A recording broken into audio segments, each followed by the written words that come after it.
Hi friends, இந்த விழாவில் நம்ம என்ன பார்க்க போகிறோம்னா உலக பிரசித்தி பெற்ற ஸ்ரீ முத்துமலை முருகன் கோவில் தான் நம்ம பார்க்க போகிறோம். இது எங்கே இருக்குது அப்படின்னா சேலம் மாவட்டம். சேலமில் நம்ம இறங்கிட்டு ஆத்தூர் பஸ் ஸ்டாப்பிங் அப்படின்னு நம்ம கேட்டு நம்ம ஆத்தூர் பஸ்ஸில் ஏறணும் அப்படின்னா கரெக்டாக நம்ம இந்த ஆத்தூர் பஸ் ஸ்டாப்பிங் முன்னாடியே வந்து நமக்கு இந்த முத்துமலை முருகன் கோவில் ஸ்டாப்பிங் இருக்குது. ஏத்தாப்பூர் அப்படிங்கிற ஒரு கிராமத்தில் நம்மளை இறக்கி விட்டுடுறாங்க. அங்கேருந்து நம்ம இப்போ நம்ம சுவாமியை தரிசிக்க போகலாம். நமக்கு என்ட்ரன்ஸ்லேயே பார்த்தீங்க அப்படின்னா ஒரு முருகர் வந்து நமக்கு போனோடனே நமக்கு காட்சி கொடுக்குறாரு.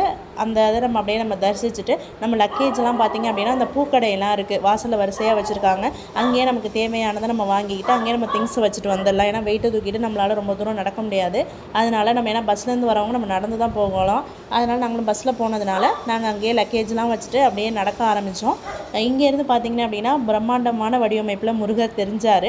ஏன்னா உலகிலேயே உயரமான சிலை வடிவமைப்பில் வந்து இந்த ஏத்தாப்பூர் பகுதியில் முத்துமலை முருகன் வந்து அமைஞ்சிருக்காரு. முருகர் சிலையோட உயரம் அப்படின்னா 146 அடி. அப்படியே நம்ம போகிற வழியில் வெத்தலை தட்டும் நமக்கு வந்து விற்றாங்க.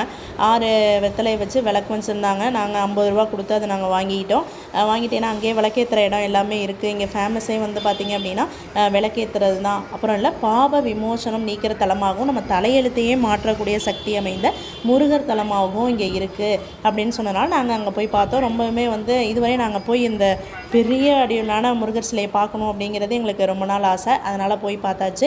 அதிலே பார்த்திங்க அப்படின்னா கிழக்கு கோபுர வழியால் நம்ம வரணும்னு சொல்லிட்டு அப்படியே ஃபுல்லாக கடைகள் தான் அதிகமாக இருக்குது. அதில் இன்னும் வந்து வேலைகள் வந்து நடந்துக்கிட்டு இருக்குது. 2022 கும்பாபிஷேகம் நடந்திருக்கு. அதுக்கப்புறமா இன்னும் கட்டுமான பணிகள் வந்து சைடில் நடந்துகிட்ருக்கு. அதனால் நமக்கு ஒரு வழி அமைச்சிருக்காங்க நமக்கு முருகரை பார்க்க. போகிற வழியில் நம்ம அர்ச்சனை தட்டு, பூஜை பொருட்கள் எல்லாமே, அப்புறம் முருகரோட கீ செயின், அங்கே தேவையானது வந்து எல்லாமே விற்கிறாங்க. அதுவும் இல்லாமல் கருங்காலி மாலைகள், சிவப்பு மாலைகள், தனித்தனியான மாலைகளும் வந்து விற்கிறாங்க.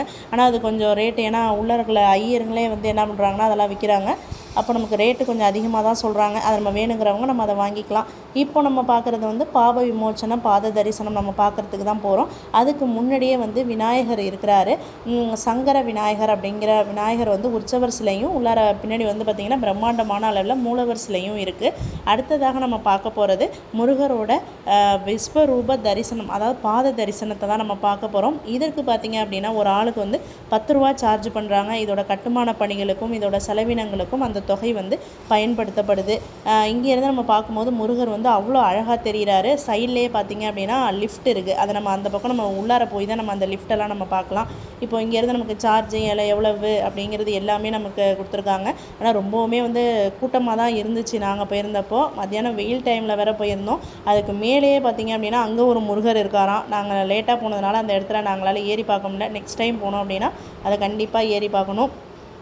இப்போது அந்த பாதமே பார்த்திங்க அப்படின்னா அவ்வளோ பிரம்மாண்டமாக இருக்குது. அவரோட ஒவ்வொரு விரலும். அதிலேயே பார்த்திங்கன்னா தீராக்குட்டி, அம்மா, மாமா எல்லோரும் வந்து தரிசனம் பண்ணிவிட்டு அப்படியே நாங்கள் வந்து வெளில வந்தோம். அப்படியே நாங்களும் தரிசிச்சுட்டு பார்த்திங்க அப்படின்னா அந்த 10 ரூபாய்க்கு ஒரு நமக்கு 90 விபூதி பாக்கெட் நமக்கு கொடுக்குறாங்க. அப்புறம் அந்த பொட்டு வச்சு விட்றாங்க சந்தனத்தில். அதெல்லாம் பார்த்துட்டு அப்படியே வெளியில் வந்தோம் அப்படின்னா பைரவர் சிலையும் இருக்குது. இதற்கு உள்ளாரையே பார்த்திங்க அப்படின்னா நம்ம இப்போ மூலவர் சுப்பிரமணியரை நம்ம பார்க்க போகிறோம். அதுக்கு இந்த வழியால் தான் நம்ம போகிற மாதிரி இருக்குது. உள்ளாரையே வந்து 2 முருகர் இருக்காங்க. இங்கே பார்த்திங்க அப்படின்னா அந்த மயிலே பார்த்திங்கன்னா சேவல் வந்து அசையாமல், நம்ம அவ்வளோ மனிதர்கள் போயுமே அந்த சேவல் அசையாமல் அப்படியே இருக்குது. இதெல்லாம் நம்ம முருகரோட சக்தின்னு தான் நம்ம சொல்லணும். அப்படியே நம்ம சுவாமியை தரிசிச்சுட்டு வெளில வந்துட்டோம். இதுதான் பார்த்திங்க அப்படின்னா அந்த லிஃப்ட். இது வழியால் தான் நம்ம சுவாமிக்கு பன்னீர் அபிஷேகம்லாம் பண்ணுறதா இருந்தால் நாங்கள் பண்ணலாம் அப்படிங்கிறதுனால அந்த லிஃப்ட்டை சில பேர் வந்து அந்த பூஜையெல்லாம் போய் பண்ணிகிட்டு இருக்காங்க. நாங்கள் அப்படியே சுவாமியை தரிசிச்சுட்டு வெளியில் இங்கேருந்து திரும்பி பஸ் ரூட்டுக்கு வந்தாச்சு. ஓகே ஃப்ரெண்ட்ஸ், நெக்ஸ்ட் விலாகில் நம்ம இன்னொரு அதிசய கோவிலை பற்றி பார்க்கலாம். தேங்க்யூ.